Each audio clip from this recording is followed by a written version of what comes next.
Alright, welcome everybody to the Pinball Post. I am RetroTech X, also known as Troy, and many other things. But welcome. I see there's quite a bit already in the chat, and Leon already dropping super chats. Man, I love you, dude. That's incredible. Thank you for that. Hits me right there, man. The support that I've gotten on this channel is unbelievable. So thank you so much for everybody for coming and spending the time with me. We've got an amazing show tonight.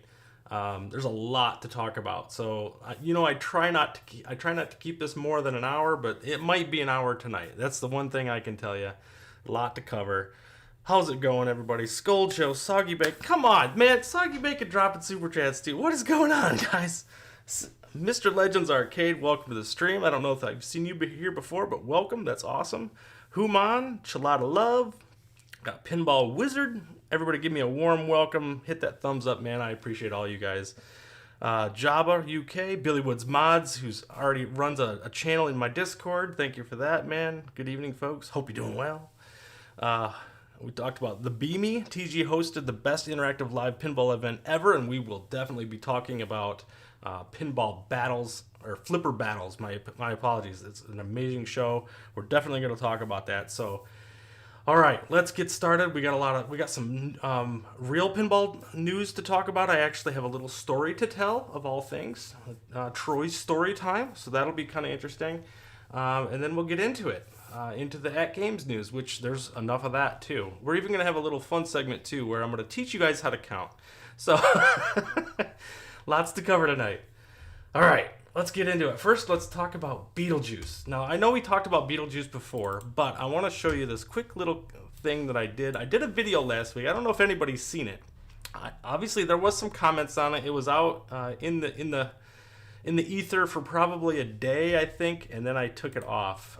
This is the video that you might have recognized, Beetlejuice Pinball First Impressions. So I did this quick little video. I went through some pictures of Beetlejuice and what it was.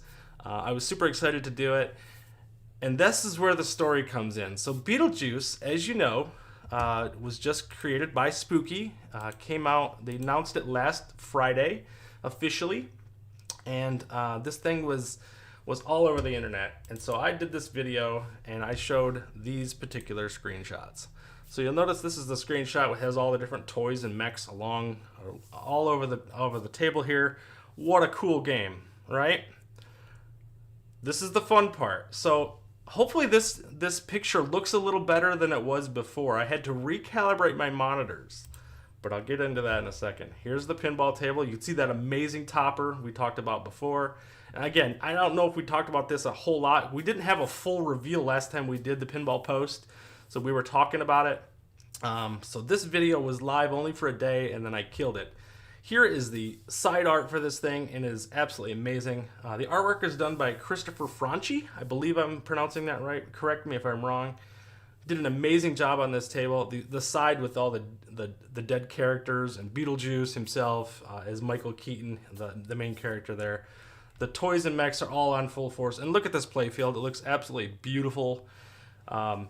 It's incredible. So you got the sandworm. You've got this devil horns gate that you go through. It has kind of a carnival theme at times. You see him on the main playfield here, right smack dab in the middle, right over there, where he's got kind of a carousel hat, and there's a lot of stuff that happened during that time, and he smashed things and stuff. Really cool stuff. Here is the little upper mini playfield, so to speak. It's just kind of a mini playfield of sorts. This is where you actually do your ball locks on the couch, and then the couch just kind of dumps forward. I said it kind of reminds me a little bit of King Kong, where you have the train car that flips up. So that was really cool. But I want to make sure I don't give it away just yet. So with this video, I got a message from Christopher Franchi himself. Sent me a message saying, guess what? Retro, what are you doing? Your artwork looks like crap. He was like, wait a minute. This is all washed out. The images are the images, but your monitor looks terrible. So he sent me a little note just saying, hey, you need to calibrate your monitors. Please do this. So I recognized the name right away, but I couldn't I couldn't think of. I knew the name. I knew I had seen it on Facebook, and I'm pretty sure that I recognized him. And so I was like, okay. So I went on Facebook and I messaged him directly through Messenger, because he was in a list for me to like befriend. And so I sent him this thing. Dude, thank you for the feedback. I really appreciate it. And he just said, yeah, I don't mean to be a jerk, but your stuff didn't look very good. And like, he's an artist, right? I mean, he wants his things to look as good as possible. So he sent me over a picture of what it should look like versus what I had. And this is the picture that I ended up creating. And I'm like, oh my goodness, what a difference. So needless to say, I took that video down and was going to redo it. And then I was like, you know what? We'll do it as part of the post and cover it in here. But it was absolutely hysterical. It was, he had told me flat out, like, seriously, this. And so if you don't know who Christopher Franchi is, you should. He did some really awesome artwork. He's been in the field for quite a while. Does some amazing work. I have this book, which I don't know if anybody's ever seen. I bought this at the Pinball Expo. It's called Pinball Pinups. So this is all the beautiful women of pinball on the back glass and on the playfield and stuff like that. Now, this is by Michael Thomason. This book is available on Amazon now. It's an awesome book. Has all kinds of artists.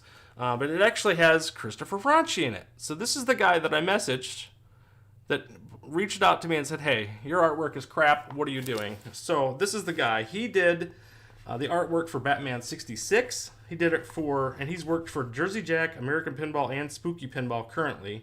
He did Elton John. He did Beatles, Guardians of the Galaxy, The Godfather, Texas Chainsaw Massacre, Evil Dead, which I'm sure you guys are real familiar with.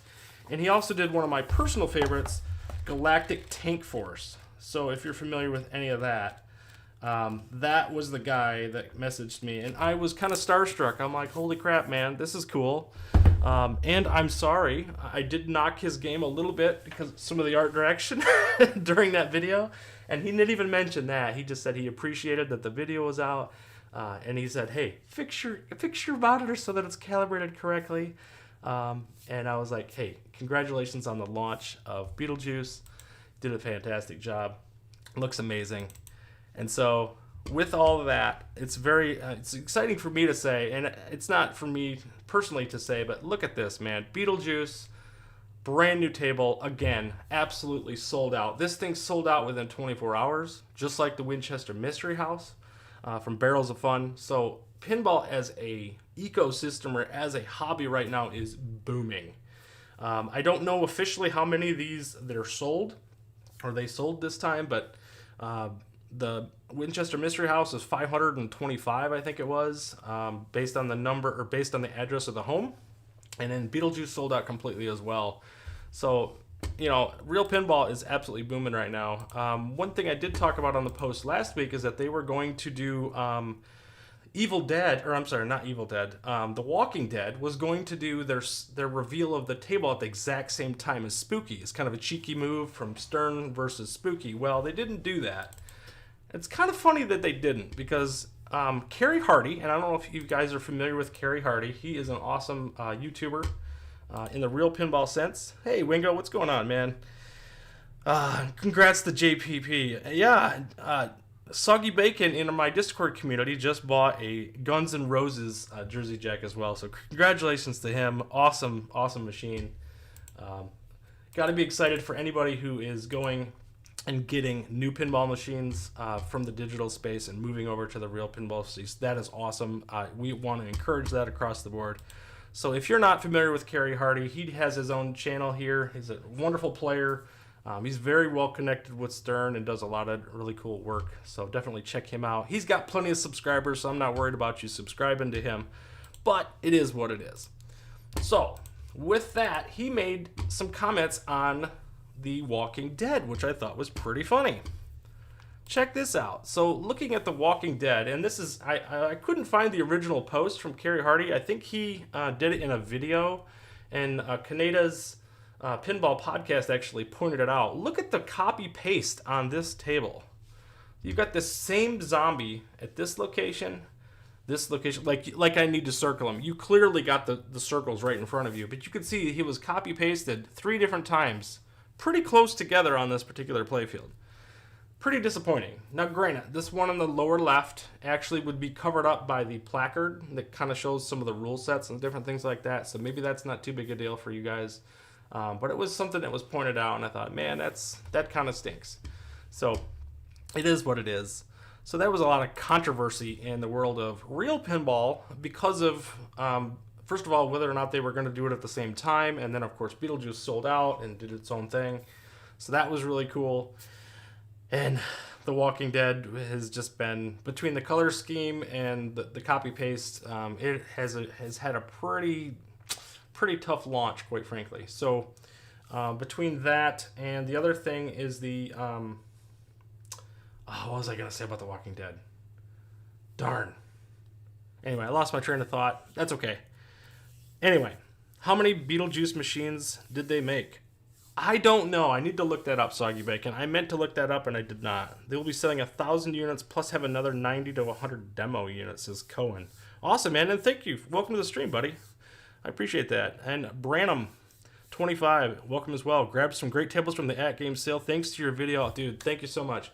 We're going to talk about that briefly, too. In fact, let's get into it. It's a good segue. We're going to get into the sale that was and is. So we had the up to 70% off sale last week that I told you.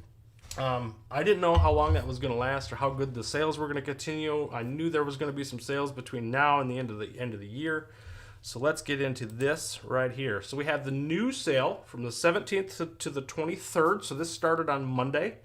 Bright and early, I think as early as 9 o'clock when I turned on my system, it was already active. I did another short showing the prices again. So if you have not seen the prices across the board, you can definitely check that short out. It's less than 3 minutes. Just barely under 3 minutes. I actually had to trim it. It was so long. But covers all the games that are what their prices are currently. Really good prices across the board. A lot of them are 71-ish% off. Some are 51% off. And then you have even things like Pinball Net, which can be 40 and 60% off. So those are some really good prices.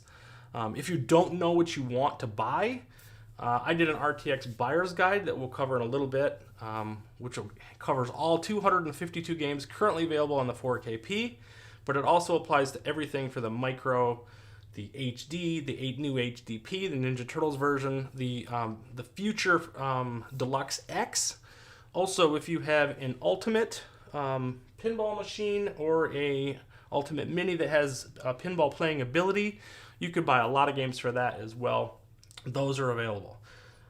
Just a note, the HDP and the 4KP, you have to buy your games on device. And the all HD devices and arcade machines, you have to buy those games on the website atgames.us. So just make sure to do that. So this sale had some really good sales, and it's going on until the end of the week. There is going to be some more sales. In fact, this is the pre-Black Friday sale. The Black Friday sale is rumored to have a Pinball Micro. So if you do not have a system currently, two really good options right now are the HDP, which is a 1080p version. I'm going to be doing a review of this week. That was supposed to come today, but FedEx did FedEx again. I went to stay home today, and it was supposed to be here between 10 and 2. At 9 o'clock in the morning, they told me, hey, it's not going to be delivered today. It'll be delivered tomorrow. So I was like, okay, fine. I'm going to go to work, and I'll be home tomorrow for the delivery. So it is what it is. Welcome, Biggie D. And Dice Lyclos. Welcome as well. Dude, the buyer's guide is so good. I agree with you on a vast majority of the ratings. Such a cool resource for those without all the tables. Thank you for that, Soggy Bacon. And Dicyclo says, strange that I only see 40 and 70% off. Nothing shows 51 or 71%. Yeah, I think something happened with mine. I wondered about that. I pointed out to At Games at one point and just said, hey, I think I'm seeing something a little different. And I think mine was messed up to be like the week one deals as opposed to the sale. It's a very, very small change, so I don't know if mine ever corrected or not, to be honest.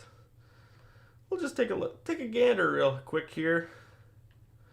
Yeah, mine does not do that anyway. So, yeah, mine's saying 40 and 70 anyway. So, it was just a glitch. So, for whatever reason, mine showed that. They must have fixed it. So, And here, I could just show you that to confirm that is the case. So I am not an employee of At Games, nothing like that. So here it is. You can see the sale prices as is. This one is not for sale. This is Baby Shark. This is one of the newest tables.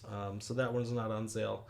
But a lot of them are. And these prices on PinballNet are fantastic. So like I said, if you don't know what you want to buy, and you're not ready to commit to individual licenses just yet, check out PinballNet. When you get a system, you get 3 months out of the box to try it out, download the games you want to try, and kind of go from there. So that's always an option. So anyway, jump back to here. So with that sale, they made an announcement yesterday about all of that, because there's a lot going on with the sale. Since there's new systems out, there's been a lot of stuff associated with that. So let's jump over to this here. So sound effects kit. So for all of us that have the sound effects kit, I think we all can say it is fantastic. We love it. But it is currently sold out. So if you bought an HDP in the last couple weeks since it's been available at Sam's Club and you have not bought your sound effects kit, they are currently out of stock, but they are on their way. There are going to be more of them. So if you're looking to do that, make sure that you get on the list. They have a link on their website for the 4K version and for the HDP version. I think they're exactly the same unit. I think it's just a matter of they're separating them for purchase so that they know how to track where they're going. I could be off on that, but it's going to be the guide, in my opinion, for everyone who has the Legends pinball of any kind. Thank you so much for that. That's huge praise, man. Leroy Jenkins, FedEx equals poop. Ah, come on now. I know there's going to be some issues, but it was in Belleville, which is maybe 20 minutes from me, maybe 25, maybe. I could have drove there and got it myself. I wish that was an option because I would have it today. But anyway, my changes prices when I go to purchase them. Human, no kidding. Oh, that's interesting. Hopefully they don't go up. Hopefully they go down in price if they do that. So anyway, if you have an HDP or a 4K and you're wanting to get the sound effects kit, definitely get on the waiting list. They will notify you immediately when it's available. This will probably be the final stock before the end of the year. So if this is something you're wanting to get for Christmas for the kids, definitely make sure to get this, get it installed. And I don't know how you're going to hide that sucker. Maybe you hide it in a box in the basement. Maybe you cover it with an old rug or blanket. I don't know what you're going to do, but make sure that thing's hidden. All right. So let's segue into that buyer's guide just for a quick minute. In fact, you know what? I was going to do just a picture of it, but let's just go live. Why not? We'll do it the way we can do it here. Jump over to the buyer's guide. And like I said, we're not going to spend a ton of time with this, but I just wanted to show it off for anybody who is new to this channel and new to the stream, is new to this whole ecosystem, quite frankly. Here it is, the Pinball Post, the At Games RTX Buyer's Guide. Now this thing is pretty awesome, I will say. I had a lot of help between Pinball Wizard did a spreadsheet of all the games and stuff like that, and then I had my ratings. So all day Saturday and a good portion of Sunday, I had to go through all of my old videos, scrub them, and try to figure out what I rated these games. So we're talking 180-ish games that I had to go through to make sure that I had the ratings available and that I had them listed. There was some games that I don't have, things like Zen tables and things like that I'd missed along the way. So this guide is just a basic spreadsheet. If you go to the video on my website or on my YouTube channel, it has a link to this Google document. This has some color coding, so green is great for kids, 18 plus. The best of the best, in my opinion, of course. These are all my opinion, of course. And then, of course, orange is either bugs or needs a patch. So some of the bugs, I even list whether or not it's game breaking or just a minor thing. And then I give you my ratings for all of this stuff. So there's all kinds of good stuff in here. What do I think of Beetlejuice, Biggie D? I don't know yet, man. I haven't played it. That'll be the biggest thing, is how does it play? I have played Winchester Mystery House, and in fact, after this show tonight, Flippin' Out Pinball is going to be doing a live stream of that. So I put a link to that in my description of this video as well if you're wanting to see that. So, but yes, this guide, if you haven't seen it, there's some good stuff here. You guys are talking about the poor gnome that Soggy Bacon threw into the forest yesterday, waiting on Guns N' Roses. So, oh man, I know. And so Soggy Bacon and I both have dealt with FedEx saying one day and then delaying to the second day. So that's been really disappointing for both of us. But his deal was much worse than mine. He paid a ton for shipping for a real pinball machine. So it is what it is. So anyway, this is the RTX buyer's guide. There's not too much to talk about here. It just gives you a description of what the review is in as few words as I could put. Tells you what designer did it, where the game pack is located on the system, and my basic rating. So that is all for that. So that is the RTX buyer's guide. Like I said, there was some good fun to be had there. Next up, take a drink of water, Troy. You're talking too dang fast. That's what.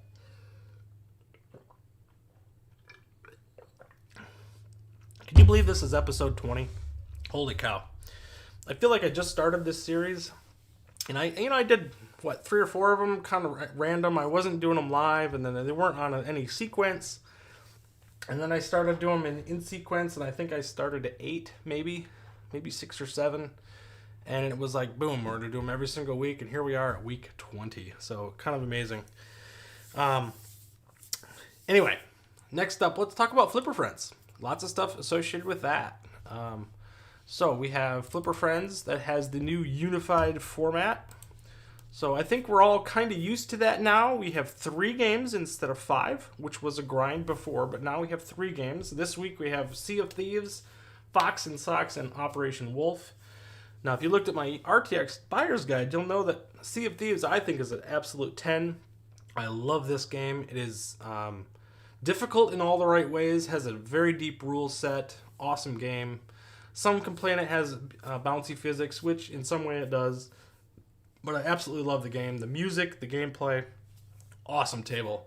I also did a full tutorial on this one, which, strangely enough, this week is getting all kinds of views and comments because you're all scrambling to learn how to play Sea of Thieves this week. So that was cool to see. I think I did that video almost a year ago. And believe it or not, here it is. So Hubon says, go crazy and put a hot link to the video review in your spreadsheet with the tables. I did do that, actually. So there is a link in the spreadsheet that will take you to the video portion of that. And I talk a little bit about how my rating system works and stuff like that. My rating system is not a straight 0 to 10 for all games. I do it 0 to 10, but I rate all games versus their peers. So if they're all retro games, even a retro table can still have a 10 rating, even though it's a retro table, versus a Williams, which could also have a 0 to 10 rating. So maybe I do that a little differently, and I kind of explain some of that. So anyway, what do you think of Beetlejuice, Biggie D? Oh, they're going back and forth about Beetlejuice. The artwork is fantastic on it. That's one thing. And how could I say anything else with Christopher Franchi messaging me and saying, hey, dude, calibrate your monitor. So anyway, Season 1, Week 2, these are the games. Sea of Thieves I love. Fox and Sox is pretty good. It's probably the top 3 of the Dr. Seuss tables. I like the Grinch, ABC, and Fox and Sox in that order. And then probably, The Places You'll Go, maybe Green Eggs and Ham. The worst one has to be Cat in the Hat. But anyway, Operation Wolf, you know my opinion on this one. People love it. It's great for kids, but it's kind of a tower defense game, so I'm not a huge fan of that one. But it is what it is. So those were the games for the week. One thing I will tell you is if you have been playing Flipper Friends over the course of the last year, Flipper Friends has gotten considerably more difficult this year. And we'll talk about that in just a minute. And not so much difficult, but more competitive.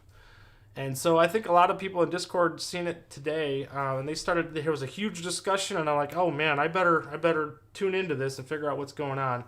I did that, asked some questions from the right people, and got a little bit of the answers here and there. So we'll talk about that in just a second.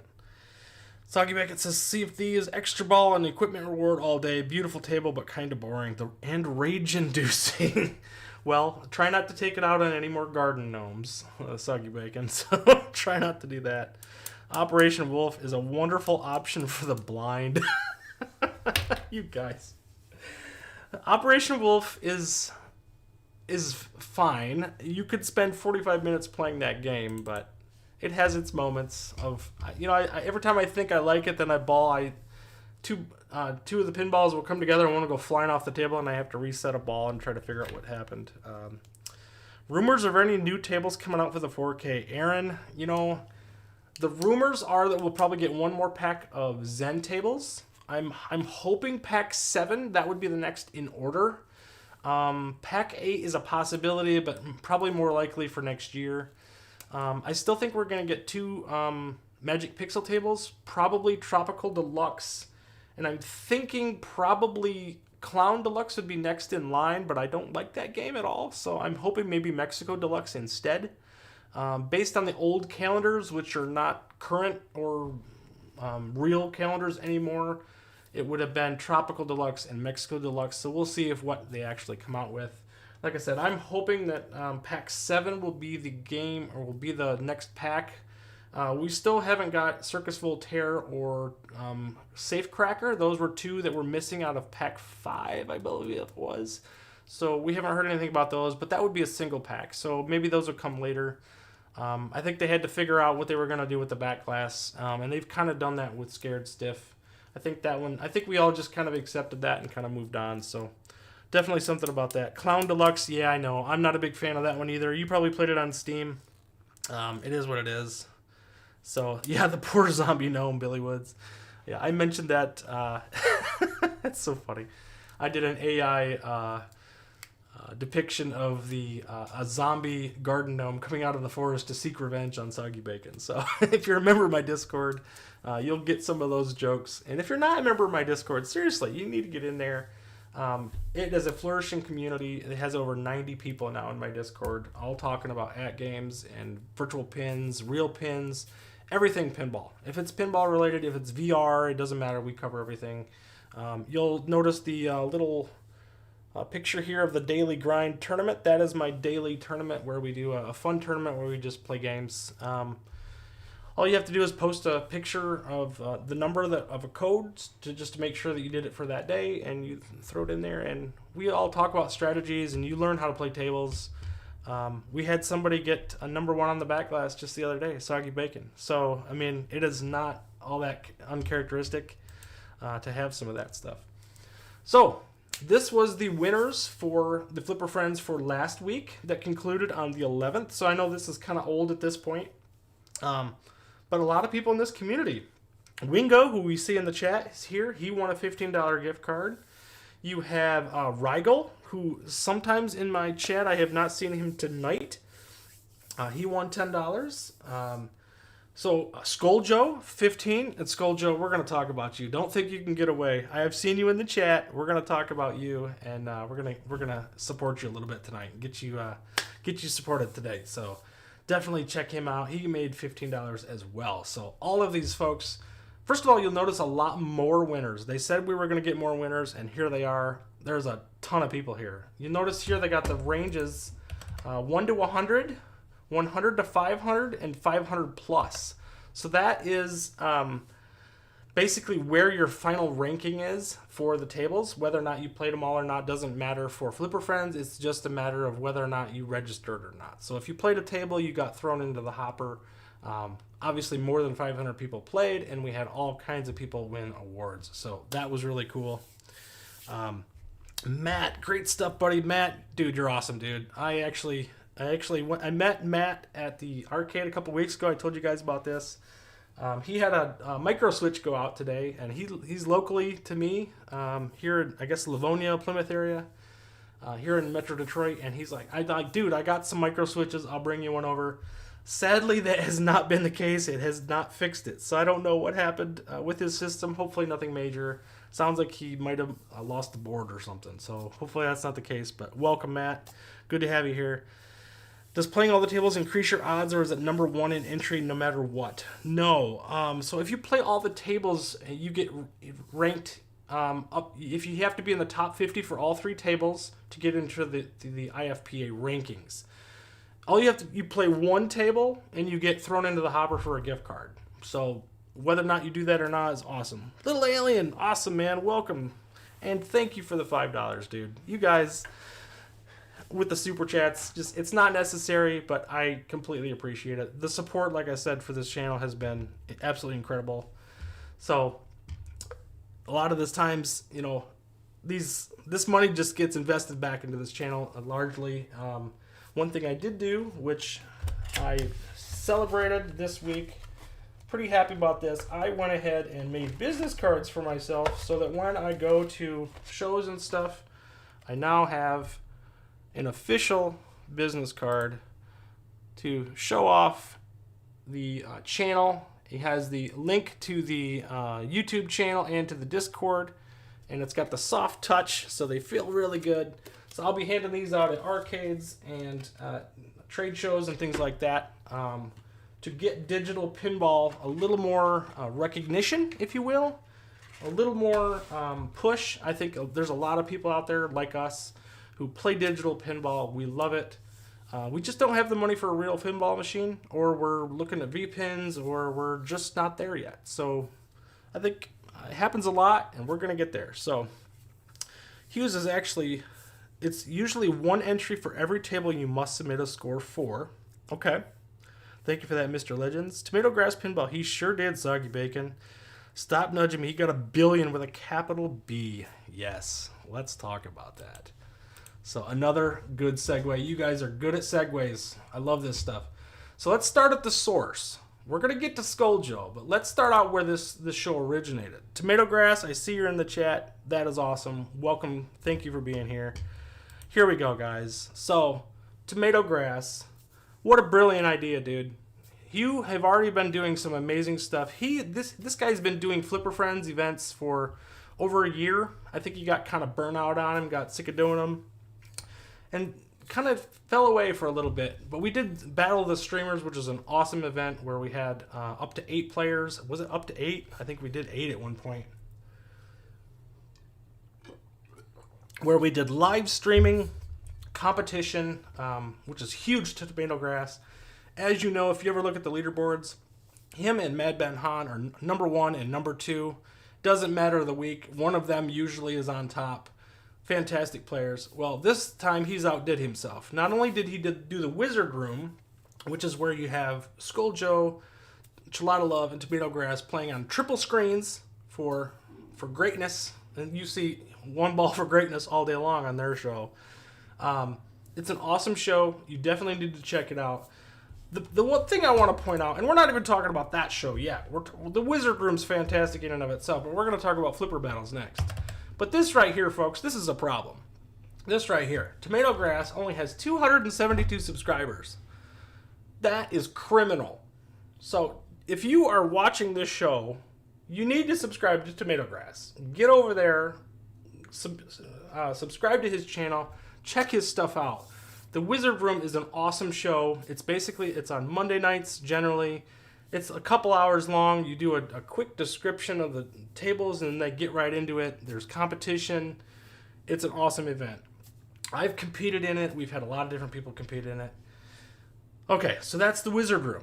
If that wasn't good enough, he doubled down and said, you know what, there's got to be a better way to do this competition thing. He didn't like doing my daily grinds, and that was okay, because he could pop in and destroy us anytime he wants, but it wasn't live, and they're not limited events. They're not timed. They're not so for my daily grind, we do a whole day. Flipper Friends is a whole week, so it's a lot of grinding. Tomatograss is like, dude, I'm going to set up an I scored, okay? He's going to set up an I scored thing, and he's going to do a 90-minute session. You start a stopwatch and you all start playing the game. Now, you didn't have to be on the show to submit a score. That was the cool part. So I'm like, well, shoot, I have that game. I have the Getaway High Speed 2. I'm going to go ahead and play that too. So we jumped in, we did the scores, and We're all playing this game within the 90-minute time. He had 15 people submit scores on iScore during this 90 minutes, and he gave away a $50 gift card to a random winner or a random person who scored the points. So Flipper Battles is that competition. This was awesome, guys. Absolutely awesome. I was riveted. I jumped in. I scored 270, I think, in the first half hour or so.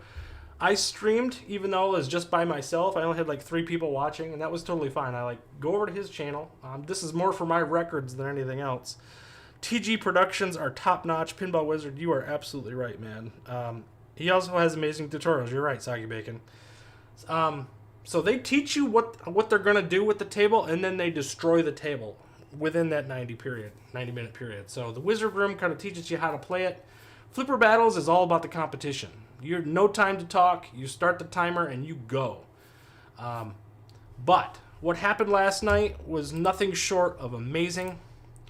So, Scoaljo, here you are, man. Scoaljo, in the chat, I kid you not, this guy rolled 1 billion points on the Getaway High Speed last night. Talk about an amazing game. This was 2 minutes and 20 seconds to go in the competition. He had already scored 1 billion points. This guy was an absolute machine. He was playing again to see if he could beat it again. And Stop Nudging Me, what amazing score. Mad Ben even was in the chat trying to compete as well. He got a 601. I think he actually got a 780 something just at the end of the competition to jump ahead of Stop Nudging Me. Mikey Yoon played in VR, played a fantastic game. He jumped up a couple of times. Real Creamer played really well. And then late in the session, I think I had about 10 minutes to go or so, I scored 4. I had a personal best on the at-game system of 473, I think it was. So I got jumped back up again. This competition was amazing. Scoaljo, congratulations, dude. This was an absolute treat to watch. I went back and watched your stream individually today during work, and it was a sight to see. Absolutely incredible. You kept shooting those orbits with just absolute precision again and again and again. Jackpots, super jackpots. It was incredible to watch. And that's another thing. If you're not subscribed to Scoaljo, that's just another person. This guy doesn't even have 50 subscribers. And I'm like, what is going on here, folks? We've got so many amazing content creators in this space. It is really amazing to see. So what I'm going to do is I'm going to jump over to this video. I have it in the description of this video right now. Definitely check it out. Scoaljo's link to his channel is there in the description of this video. He has got 32 subscribers, folks. 32. This guy rolls 1 billion. He knows how to play these games like nobody's business. Get over there, subscribe to him, get him up to 50 subs. That's all you need to go live on YouTube. Get him 50 subs by the end of this channel. Let's do it. It doesn't have to be during the show, but let's get this done, man. We've helped a couple of people already this week. We helped Java. We helped Dennis B get up to 50 this week. Both of them, just by word of mouth, supporting us, support this channel, support not only my channel, but support all these guys. Let's get digital pinball continuing to grow in popularity. Amazing, man. Absolutely, Scoaljo. For the shout out, dude, it needs to happen. You're too good of a player to not be more prominent in this space. It just needs to happen. Pinball Wizard's another one who has a great channel. Definitely check him out. You know, there is, like I said, there's so many amazing people in this community that are putting out content. It doesn't take much. We're finding out that you can stream videos. All you need is a DMD and a playfield, and that includes a cell phone and a tripod. That's how I started out. I got shouted out by Chaotic BPR and Papa Brad early in my world. Tomatograss eventually found me and said, dude, you gotta watch this guy. He's pretty good. He does some good tutorials and stuff. And before you know it, here we are. I'm over 600 now, so absolutely incredible. I never expected any of that to happen, but here we are. So with that now, I mean, what are we doing, folks? 40 minutes in, and we still got lots of stuff to talk about. It's crazy. So, we got 28 people here. So, I'm going to take this opportunity while I've got as many people as I do. I'm going to teach you all how to count. So, TMNT, folks. We've talked about TMNT, and how many of you have said there's no weapons on the back glass? Or no no weapons on the table? I know we've talked about it. Billy Woods Mods, there's so many of you people that have said there's no weapons on the TMNT playfield. So let's count them out, folks. Let's count them out. Here we are on TMNT. I count 11 circles. There's size over here. So let me get my trusty highlighter. Right here we have 2 size. We have a katana over here. We have 2 size over here. We have a bow staff here. We have 2 more size here. There's 2 more size here. There's a katana here. There's a katana here. You have a katana up here. Now, I was conservative. I didn't even circle Michelangelo's nunchucks because I think they're underneath the ramp up here. But I can't see them, so I left it off. Then, Shredder, I would still consider his claws weapons, so I put those on there as well. So, I count 11 weapons on the playfield. And I couldn't see Bebop and Rocksteady. They didn't have a gun, and they don't see Krang have a gun or anything. And you should be able to consider Master Splinter's hands weapons, I would think. But either way, better blur that out. So anyway, yes. So this is TMNT. Lots of weapons on the playfield. For everybody laughing, I hope you got a kick out of this. I know there was a lot of people talking about this, and I think one person said there's no weapons on the playfield, and it just proliferated. And it's like everybody kept saying it. I'm like, no, there's weapons on the playfield, folks. Come on, man. Is RTX drawing wieners? No, dude. What are you talking about? Oh, I see what you did there, Dennis B. Really? Just that one circle, and, you circle something properly and you get chastised for it. I am ashamed of you, Dennis B. First of all, Dennis B, guys, if you don't watch Dennis B's foul mouth tutorials, definitely do. He's over 50 subscribers now, but definitely check him out. He does some amazing tutorials. Very thorough. He covers everything, so definitely check that out. Billy Woods Mods. Hey, to be fair, I said that with only at-games footage and fell out on my katana to correct it. Yes, you did, Billy Woods. You did correct it. I love that you went back and said, oh, there are on the playfield, so that was awesome to see. Watch the slamming your bottle down, getting a boom from it. That's not the first time, man. The funny thing is, Pinball Wizard, I did that 1 week. Corner Kate had told me my audio was crap, and so I took so my boom mic is just off the air here. You can just barely see it, maybe just up in the corner here. I'd taken it and put it on the desk, and every time I hit the desk, there was a reverberation, so I don't have that anymore. But anyway, TMNT is still not super fun to me. Could have 1,000 weapons, vanilla. Hey, you know what? TMNT is an awesome game. I rated it a 9. I think that was pretty good. I really couldn't knock it a whole lot.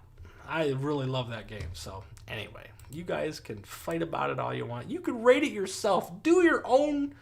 Come up with your own YouTube channel and rate your own games. I don't care. Do what you want to do. Okay. Next up. Still have to really play it. I've only had about 5 minutes with TMNT. Dude, Billy Woods, you gotta play the game. It's so good, man. That is one that I love to go back to. The music on that one is so good. It's got that Cowabunga. It's just a great song. It's awesome, man. In fairness, look at the data. East Playfield art for TMNT. Now that's good artwork. Well, come on. They're based, Dennis B, that was based on a much older version. Definitely not the cartoon version. So first of all, it's cartoon. So give them some credit, man. The Beamy, it was a cool scene in rig last night from Scoaljo. Yeah, Beamy, you got an awesome setup, man. We gotta see more of your V-Pin. And I expect that you're probably going to be doing some more streaming as well. So definitely get some love there as well. Okay, so this is something that happened. We talked about it last week. That is brand new this week. A little more bit of news. Metrics. So we talked about Talent Pop. At Games has now a customer service service, I guess. How would you? They contract out a customer support service called Talent Pop, and this week they submitted their first metrics for what's happening. Average response time, longest response time for any tickets during the week was almost 20 hours.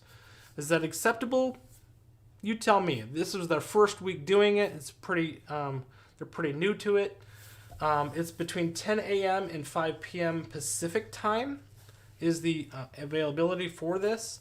I know there's still been a lot of issues with customer service here and there. Please be patient with the best you can. There's a lot going on.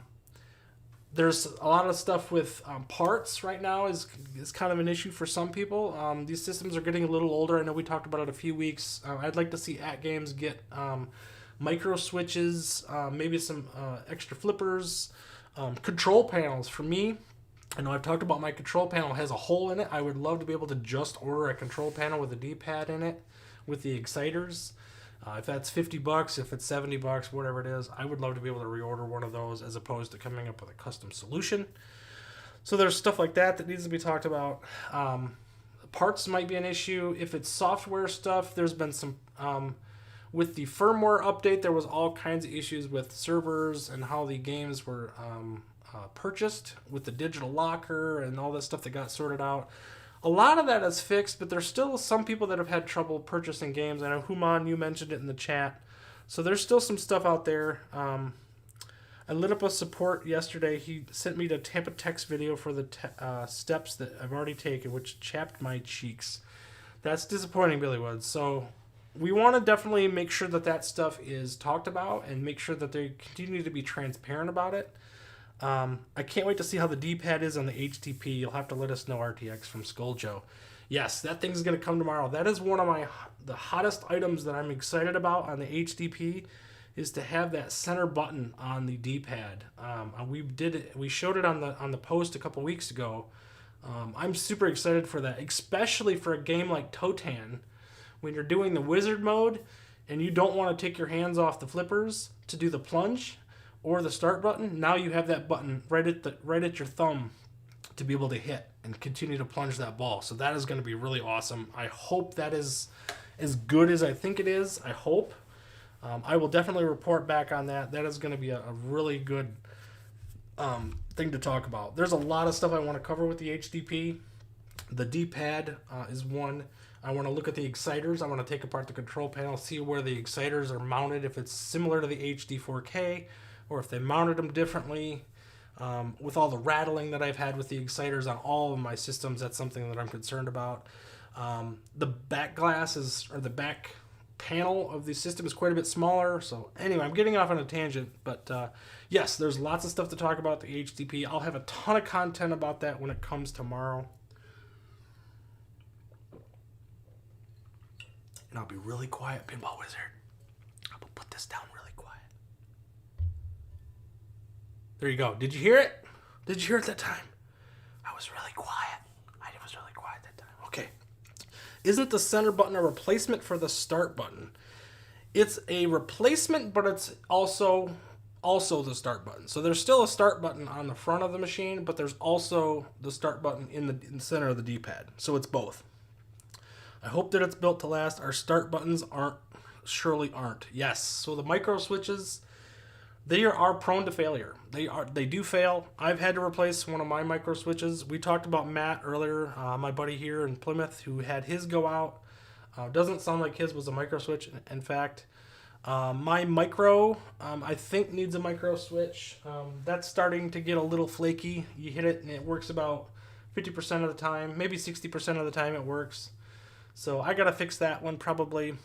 So that's something I got to look at. So anyway, I will say though, the guy that I'm working with handled my rage like a champ for Billy Woods Mods, dealing with customer support. Checking on the cost of the sound effects kit. Yeah, okay, so good stuff. So metrics. I think it's good that they're doing this. It is transparency. Transparency is always a good thing, even if it's bad. If you're transparent about it and you make it a point of emphasis, hopefully we'll see a trend of customer service getting better and better. Obviously, they just started this process. We hope that it gets better. But the fact that, we talked about it last week. If At Games is doing this, it means that they recognize that there was a problem and they're looking to do a solution. So that is important. Metrics are going to be a thing. Hopefully it gets better. So that is a thing. Now, lastly, and here we are. We're already. So look at this. We're 50 minutes in. I knew this was going to take a while, but here we are, man. I'm trying to keep up with the chat a little bit. Fat fingering it. Yeah, I get it. We all have been very responsive, especially when you follow up regularly. So, email system has been slow, but I've gotten tickets replied to at least at 5 p.m., even on the weekend. Okay, good. So that's good, Human. So you're getting a response, even if it's not a solution just yet. They are responding and they're getting back to you. So stay pushing them. Keep pushing them. We want them to make sure that they're doing this right. They're going to learn through either machine learning or just by doing it. They're going to get better. So hopefully that's the case. Okay, next up, let's talk a little bit about the IFPA. Now, this was a last-minute addition to this show because I didn't get the HDP, which I was expecting to talk about. So let's talk about that just a little bit. I was going to do this with a picture, but I don't think it's going to work all that well. So I'm going to do this live from the IFP website. Let's jump in here. All right. I got to show you the screen. So this is the IFPA, International Flipper Pinball Association website. As you know, back in May, we talked about At Games had struck up a relationship, if you will, with the IFPA for the virtual pinball. What is the acronym for this? The WVPPR ranking information. So they got into this partnership with the IFPA for digital pinball so that we could start to have a level of competition and start to gauge ourselves versus one another and all of those things. Billy Woods Mods. Gotta run. Thank you. Great show, sir. Billy Woods Mods for the $25 super chat. Thank you so much, Billy Woods. He has been an amazing contributor to my community, a huge supporter. Thank you so much for that, Billy Woods. I appreciate you. I know you got to run. Definitely check out some other streams tonight. Flipping Out Pinball is doing theirs. Stream on Winchester Mystery House. So I'm going to be watching that when I'm completed with this show. So let's finish up. IFPA. Thanks again, by the way. I can't believe super chats, guys. You guys have always supported the channel in so many amazing ways. Just subbing to my channel is the biggest support that you can give me. That is amazing. The fact that you would support me by buying my merch and putting my logo on your shirt is one thing. Providing me with money to support the show and things like that is it's too much. You guys are absolutely incredible. So I just want to acknowledge that. Thank you so much for that. Okay. You still don't get the IFPA scoring. I don't either necessarily, Soggy Bacon, but I've started to dig into this a little bit. So the thing is, what has happened, we've noticed since May, the rankings never really seem to adjust all that much. So you look here, these are the names, this is the top 10 or so. And look, Soggy Bacon right there, number 9. He has been screaming up the rankings. He's been a fantastic player for a long, long time. He absolutely destroys my daily grind almost every day. So he's a jerk, but he's not a jerk. He's an absolutely amazing person. I understand the scoring so much as they explain it. Yes. So what we were seeing, though, is that we would see that the rankings would be technically updated every single day, but we would see things that aren't up to date, if that made any sense. You're wearing your RTX shirt today. It's in my regular wardrobe. That's awesome, Soggy Bacon. Man, I know Billy Woods Mods has my shirt, Pinball Wizard. I know you have my shirt. It's just awesome. Incredible, man. So for these IFPA ratings, we noticed these didn't seem to update a whole lot. And I'm like, this is kind of disappointing. We're busting our butt. I know there was some time over the course of the last 6 months, I personally have gotten a lot better at pinball. And so I'm usually in the top 10 every single week for Flipper Friends. And I'm like, why aren't I making any progress? It just wasn't happening. I started out when they did the IFPA ratings. Initially, I was 24th. Okay, I had dropped to 25th after a few weeks, and I stayed at 25 for the entire time up until this week when I jumped back up to 24th. And what is interesting is that the ratings now, if you look at your, you click on your, this is my public profile. So if you look at this here, it shows you the tournaments that they are taking points from. So it sounds like they basically take the last 40 tournaments that you've been in, okay? And they will look at, so okay, let's back up. We want to look back at the virtual ratings. And if we go down the list here, you'll start to see, all right, let's see. We're going to go here, virtual ratings, and we're going to pick on myself. And we're going to look at this last tournament. So this is week 1, season 1. So this is what it was for this particular week. So this week I got 10th place, for example. Mad Ben was number 1, Tomatograss number 2. Shocking, right? Scoaljo number 5. I mean, Leon Spiegel, you are an amazing HD table. The fact that he's now in our echelon and everybody's competing together in a unified Flipper Friends is really cool. Yeah, we don't have the Zen tables currently. That's going to have to be separate tournaments, but the fact that we're all combined now is really awesome. So as we go down this list, you'll start to see some grayed out ones. There's Rigel. He's in my Discord. He's a great player. Spectre Gaming, we've seen him as well. Pinball Wizard 23, all you guys. See the ones with the gray, though? These guys have not played more than 5 tournaments. So that is why they are not showing up as like fully ranked. If you go all the way down to the bottom here, it'll say, highlighted players have not applied to strength calculations due to lack of played tournaments. So they have to hit a certain quality of gameplay, plus I think they have to have at least 5 tournaments before they are considered getting a ranking. So there's all of that needs to go into this. So you'll see these top players, this top 50 or so, they're all white. We're all playing all the games and things like that. But now, because the Flipper Friends tournament is unified, we've got so many players playing now that the points are going to start to actually matter. If you've played in an IFPA event, you have to have 20 players before it even matters. You can't even do an IFP event unless you have 20 people. Okay? And the more people you have, the better. So, what that means is every time we get typically we've been getting about, based on my math, when you look at these, we've been having people playing Flipper Friends every week at about 40 people. Only about 40 people. So what that means is if you're not in the top echelon, the top 5 or so, you're not going to get any points. So the more people play, the more points are available for the masses. And that's where the real math starts to take hold.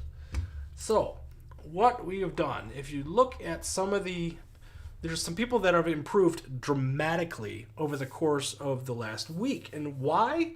Why did that happen? Because there's a lot more people playing.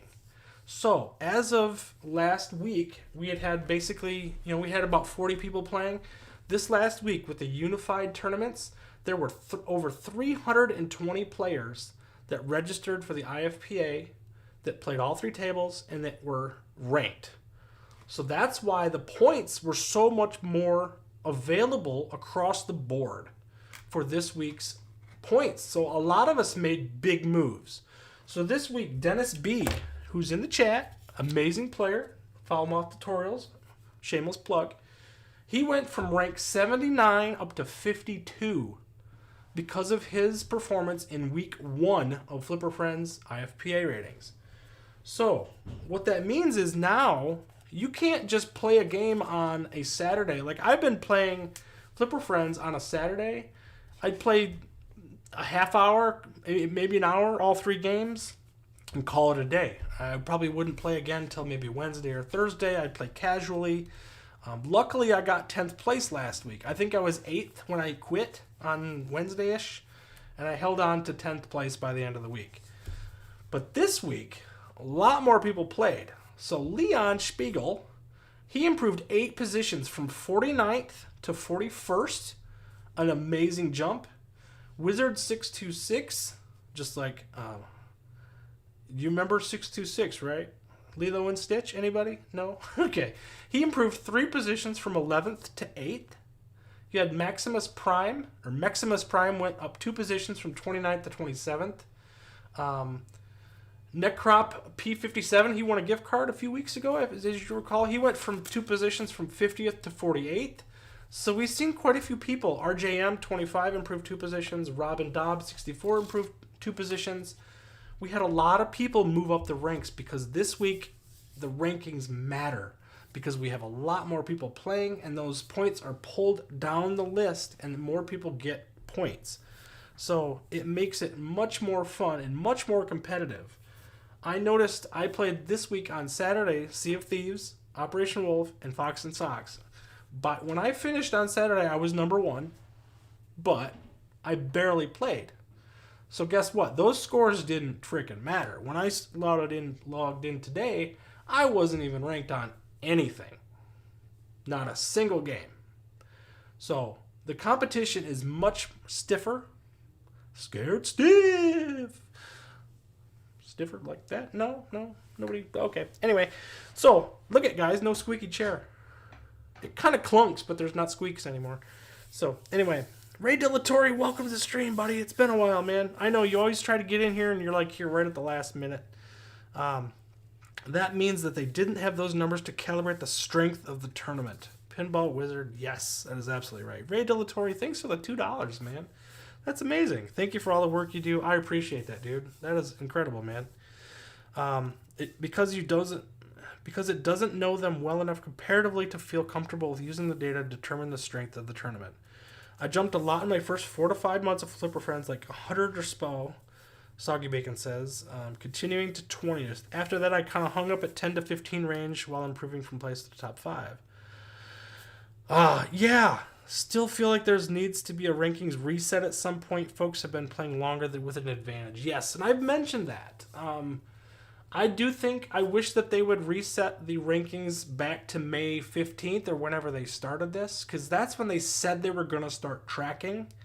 But they entered all the data from before that as well. So there was 6 months worth of data that they included in that initial startup, which was kind of bogus because nobody knew they were being tracked. So I've talked with I've talked to Mad Ben Han, I talked to Tomatograss, and I think a lot of those guys would agree that if they wiped out the scores completely, that it would be beneficial to the community now that we're all unified.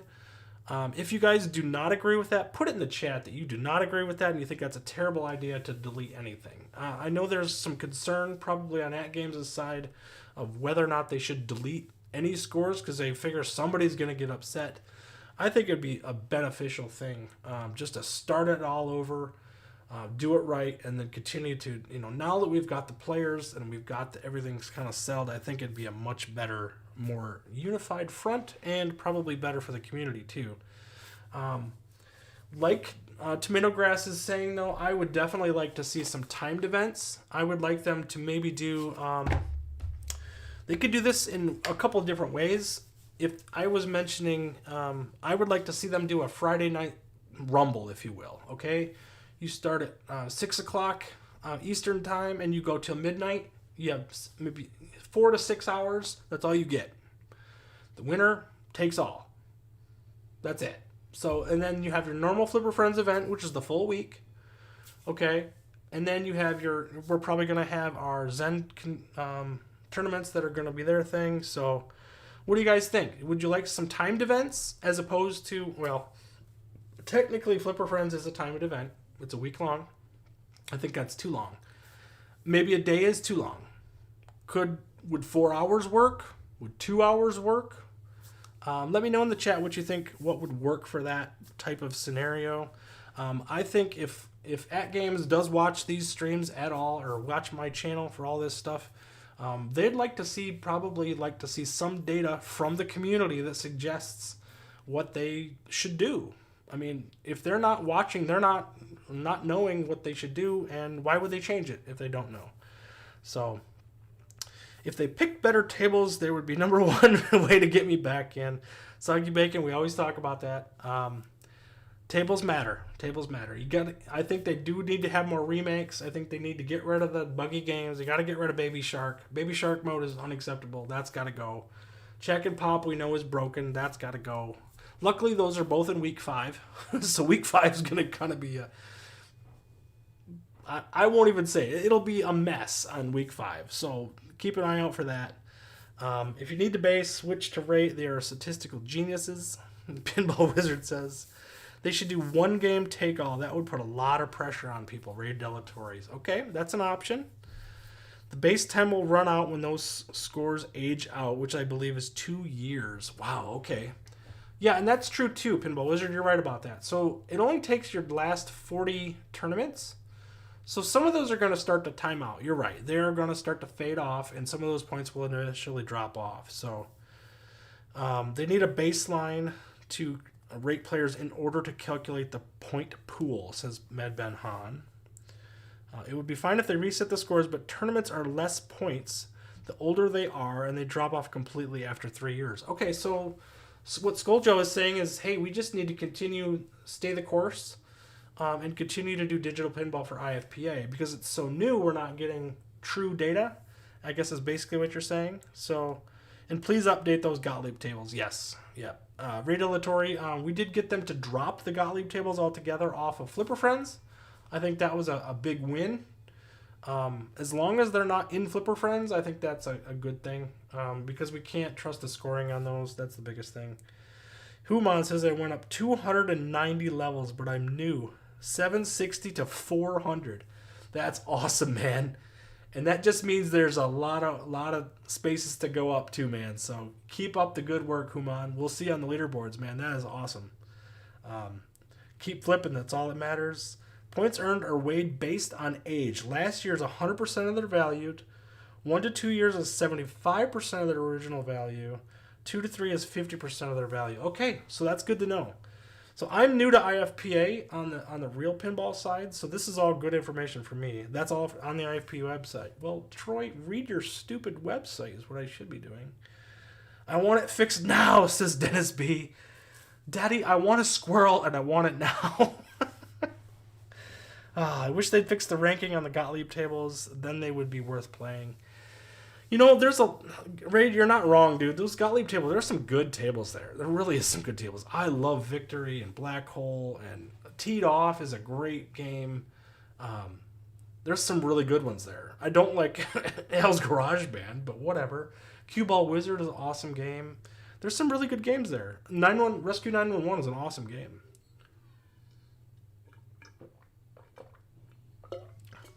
So that's awesome, guys. So that's the thing.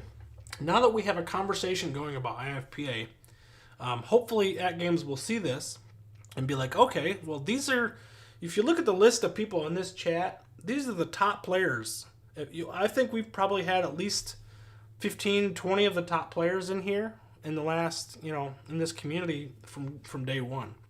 So fix the scoring on Gottlieb tables, no limits. There shouldn't be limits. I mean, tables break. We know even Funhouse breaks. Clearly, there's a bug in that. That one's got all kinds of issues. But Mad Ben says, Scoaljo is correct. The points decay over time in only 40 top events for each player. You have to be actively playing and placing to do well. Did you get those mirror blades? Yes, Ray Delatory, I did get the mirror blades. Here, let's jump over real quick. See, here's the mirror blades. Here you go, man. Let's go to, let's see. Let's find Microbes. Microbes looks freaking awesome with these things, man. Oh, where is it? Oh, here. I'm not to my favorites yet. Where are they at? The World of Microbes in particular just has a cool... The color scheme for this thing. Oh, look at here. We gotta go to it. We'll play it. Look at so this is the mirror blades around the outside here. I know I'm getting sidetracked, but Ray asked, so I had to do it, man. You should do a video on people modding their ALP 4K. There is some really cool ones out there. Billy Woods Mods is the place to go for that. He is the mod expert. Are you a fan of the blades? Mr. Legend says, Yes, I am. In this case, look at this table. Look how much extra depth this gives you. In fact, let's look at this. So, I'll pull my mic over here just for a second. Check this thing out. So, you've got this ray of light that kind of goes around here, and it adds depth. You see the way my camera is set. My camera is right here. It actually gets it's thinner down here and actually gets wider towards the top. And then you have this depth at the top that kind of sinks the table down. All of that makes the table just look so much better. And then you have the real-time reflections from the ball being plunged and stuff.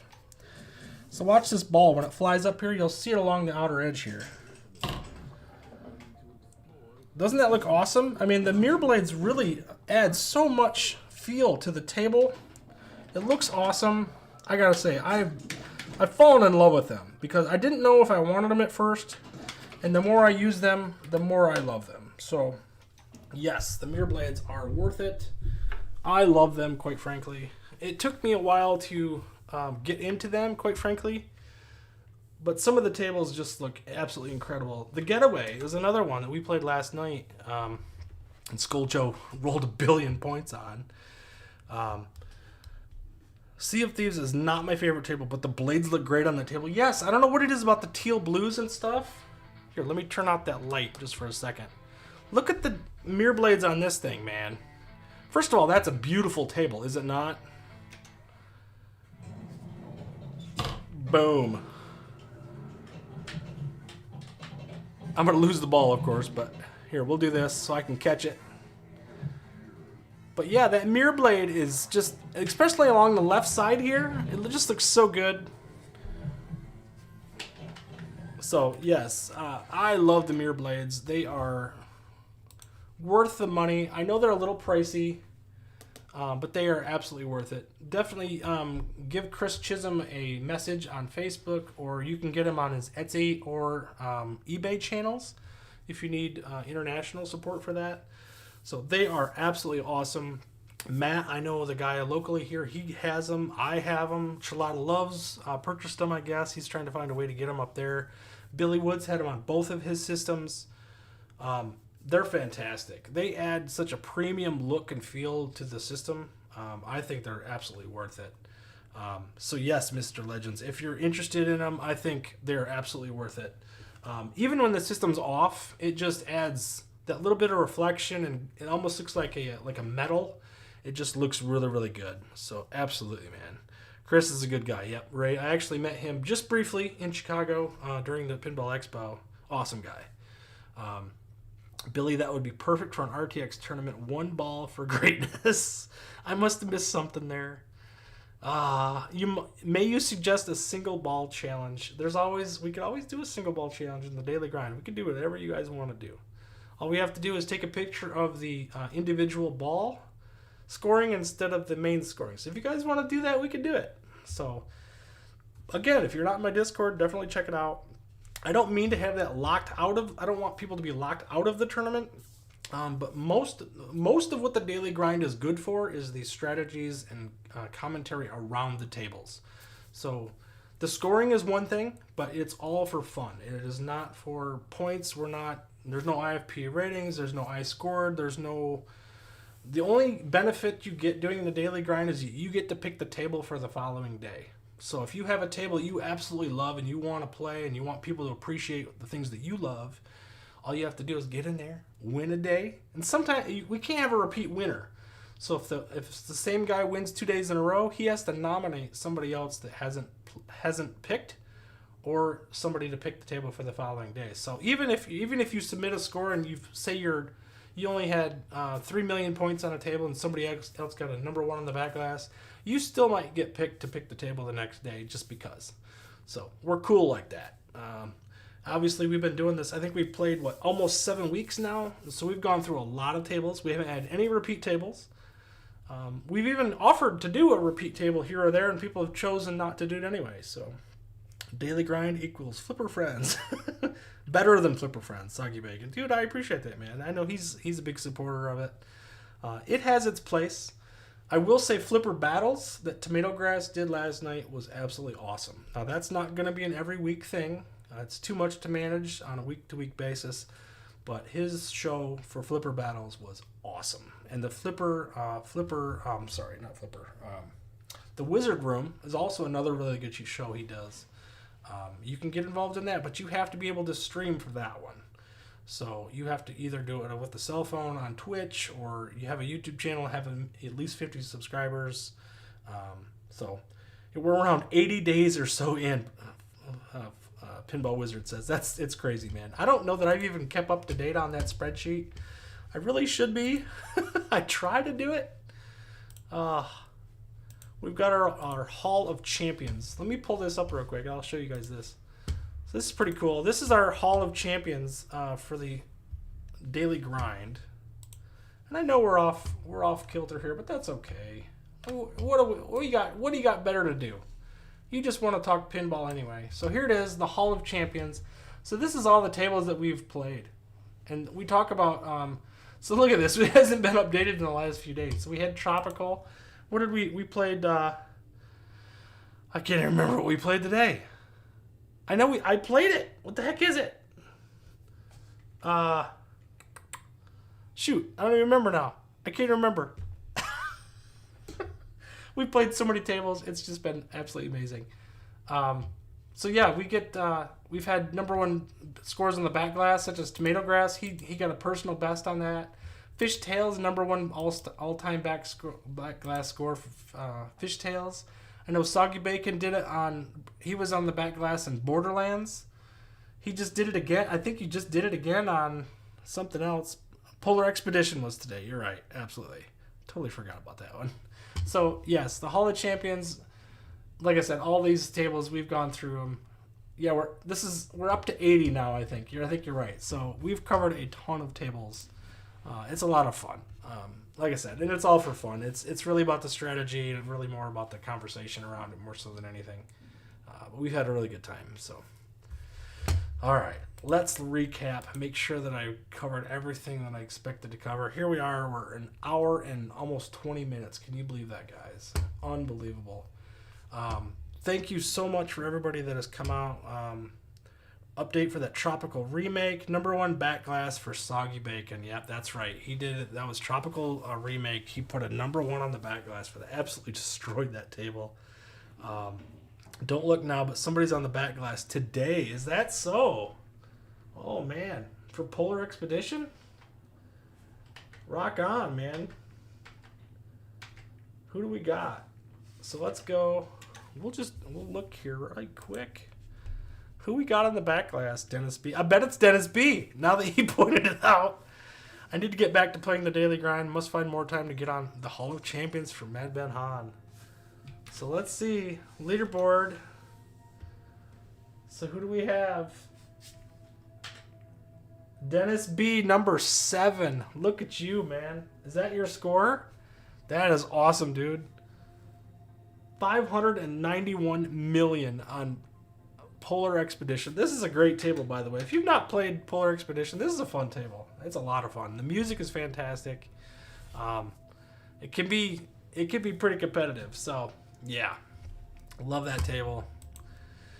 Hell yeah, jump back in, man. And you got time. It's only 10:18. We stop at 11 o'clock, so you got some time. I think I might play another one before the end here. And then I'm going to go watch Flipping Out Pinball to see more of Winchester Mystery House gameplay. So, all right, guys, let's wrap it up. 24 viewers are here. You guys have been awesome today. Thank you for stopping in, taking some time on a Wednesday night to watch. For the Super Chats, you guys have just been incredible. Thank you so much for that. Despite the fat polar bear's butt in the way on the right roll in lane. Yes, he's a pain in the butt. So, anyway, thank you guys so much for coming. I hope that you guys enjoyed the show. I'm going to continue to do real and digital pinball news, and we'll try to cover everything that happens within the week. I do the best I can. If there's something I missed, definitely point it out in the chat or in the comments, and I'll make sure to catch it up on next time. We had a great week of pinball. This week, like I said, the HDP is coming tomorrow, hopefully, and I'll have lots of content to cover on that. We'll talk about that. And then we will see you guys again next week. So, what do we always say when we finish up? You only need one ball for greatness. Keep plunging, and we'll see you guys in leaderboards. Bye, guys.